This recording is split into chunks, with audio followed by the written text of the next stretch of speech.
Good morning. কেমন আছো সবাই? নিশ্চয়ই ভালো আছো। আমিও বেশ ভালো আছি। তা আমি মধুমিতা, সাথীদা পিওর হার্ট চ্যানেলের তোমাদের সবাইকে অনেক অনেক স্বাগত ভালোবাসা জানিয়ে আজকের আরও একটা ভিডিও শুরু করছি। তো ভিডিও শুরুতে বলি যে আজকে তো দাদা অফিস যাবে, অনেকটা কাজ এগিয়ে গেছে। এখন ঘড়িতে বাজছে 8:10। আমি এখন যোগা ক্লাসে বেরোচ্ছি। তো রান্নাবান্না তো হয়ে গেছে, দাদাকে এখন অফিস পাঠিয়ে দিচ্ছি। মারও খাবারটা রেডি করে রেখে গেলাম, কারণ উনি ওষুধপত্র খায় টাইমের মধ্যে। তো সব কিছু জলখাবার দাদার রান্নাটা হয়ে গেছে। আর দুপুরবেলা যেটুকু যা রান্নাবান্না হবে মার জন্যই হবে। তো সকালবেলাটা খুব হুটোবাটির মধ্যে দিয়ে যায়।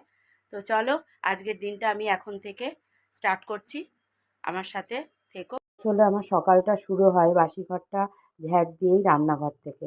সোম থেকে শুক্রবার অবধি দাদার জেনারেল ডিউটি থাকে, তার জন্য ও ব্রেকফাস্ট আর লাঞ্চটা বাড়ি থেকেই নিয়ে যায়। তার জন্য প্রতিদিনের মতো সকালবেলা আজকেও চলে এসেছি রান্নাঘরে। আজকে দাদাকে একটু কুঁদরি ভাজা আর আলু পটল দিয়ে বাটা মাছের ঝোল করে দেবো, তার জন্যই প্রিপারেশান হচ্ছে রান্নাঘরে। আর এদিকে দেখো, দাদাকে বললাম ডাব ছাড়িয়ে দিতে, কারণ মার প্রায় 4টে মতন ডাব জমে গেছে। বললাম 2টো ডাব ছাড়িয়ে দিতে। তার মধ্যে একটা ডাবে জল ছিল না, আর একটা ডাবে জল ছিল, তো ওইটুকুই জল হয়েছে। আর এদিকে দাদাকে চা বসিয়ে দিয়েছি, অনেকক্ষণ থেকে চা চাইছে, কারণ চা না খেলে তার আবার পটি হয় না। আর তোমাদের বলেছিলাম না, দাদা বিআরসিংয়ে গেছে মার রিপোর্ট দেখাতে, তাতে মার কিছু ওষুধ অ্যাড হয়েছে, সেগুলোই দাদা গুছিয়ে দিচ্ছে। আর আমার এদিকে রান্নাবান্নার রেডি, দাদার লাঞ্চ বক্স, ব্রেকফাস্ট সবই রেডি করে দিয়েছি। আর আজকের ব্রেকফাস্টে সবার জন্য আছে ডালিয়ার খিচুড়ি। দেখো দাদা রেডি হয়ে গেছে। Good morning. আর ওদিকে মা, ও মা, সব রেডি করে রাখা আছে। জুন ঘুমোচ্ছে, জুন উঠবে, তুমি খেয়ে নেবা। ডালিয়া করে রাখা আছে, ওষুধ এখানে রেডি করে রাখা আছে, খেয়ে নেবা। হ্যাঁ, চলে গেলাম, টাটা।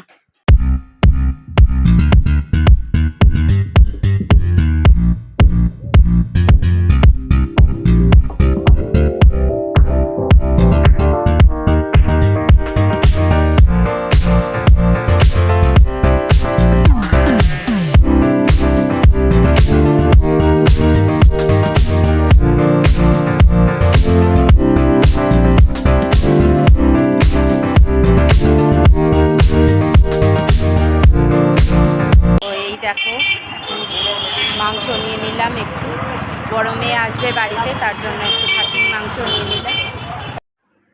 বাবা, খাবারটা দিয়ে চলেই গেলি? কতটা দিয়েছিস জুন? যা ছিল সবটা দিয়ে দিলি? হ্যাঁ এ জুন, কথা বল, দিদি আসবে তো। আজকে যেহেতু আমাদের ফ্ল্যাটের ট্যাঙ্কি পরিষ্কার হবে, তার জন্য আমাদের বলে যাওয়া হয়েছে যে 11টা থেকে জল থাকবে না। তাই জলখাবারটা খেয়ে আর বসলাম না, এখন ঠাকুরের বাসনটা মেজে নিচ্ছি। জুনকে ওদিকে স্নানে পাঠিয়েছি, ও স্নান করে আসুক, ও আসলে ওকে পুজোটা দিয়ে দিতে বলবো।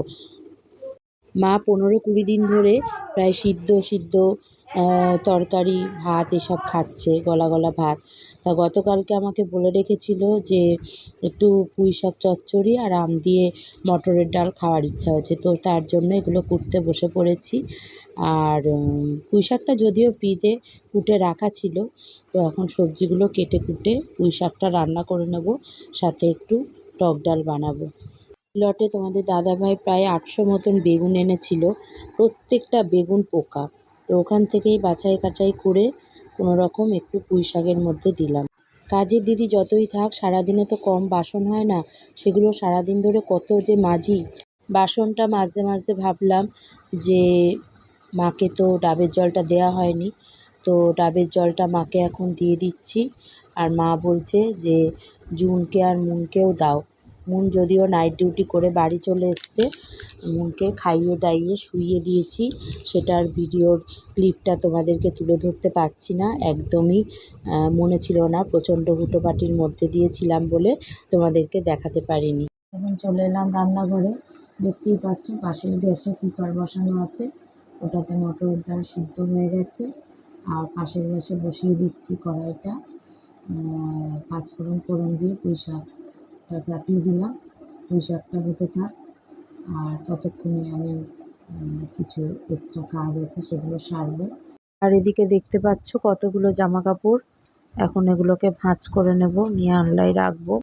মার জন্য আজকে রান্না হয়েছে ভাত, পাঁপড় ভাজা আর পুঁই শাক চচ্চড়ি আর মটরের ডাল। তো দিই দেখি কতটুকু খেতে পারে।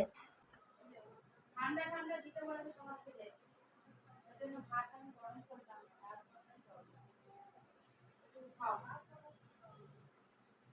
না না, ভাত আগে গরম করে দিতাম না, বলেছে ঠান্ডা দিতে। আমাদের জন্য আছে পুঁই শাক চচ্চড়ি, চিপস না এটা সরি পাঁপড় আর আম ডাল, আর হচ্ছে আলু পটল দিয়ে বাটা মাছের ঝোল। তো এখন আমরা খেতে বসেছি।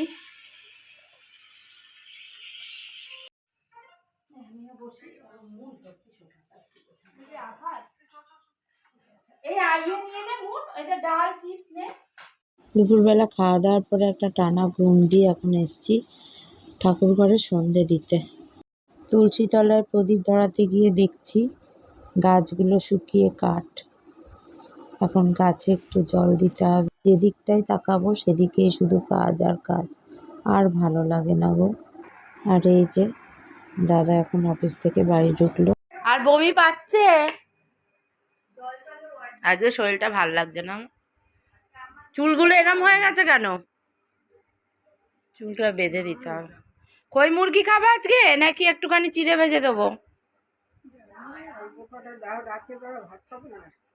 ভাত খাবা না? হয়ে গেল ভাত খাওয়া।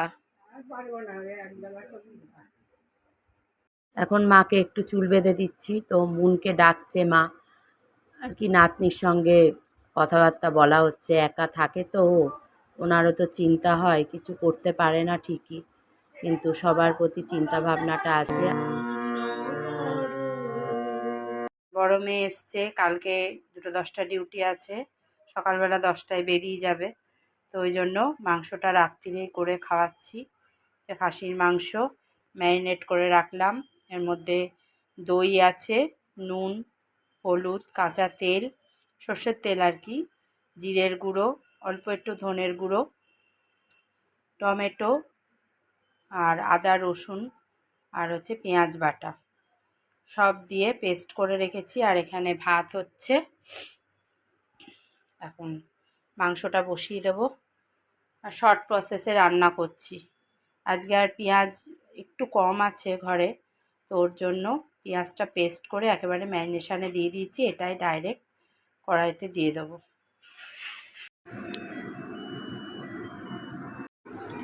মাংসটা এখন বসিয়ে দিয়েছি, মাংসটা হোক।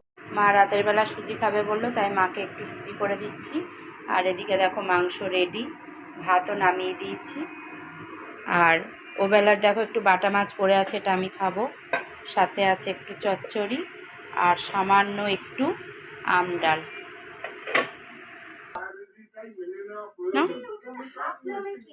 একটুখানি দিয়েছি, তুমি কম্বল গায়ে দিয়েছো কেন? শীত লাগছে, জ্বর এসছে নাকি? এই যে দেখো খাসির মাংসের ফাইনাল লুক কেমন হয়েছে, দাও লাইটটা জ্বেলে দিই। এই যে কেমন হয়েছে দেখতে জানিও। মা এখন খাইয়ে দিচ্ছে, আমরা এখন ডিনার করছি। আর ভিডিওটা এখানেই শেষ করব।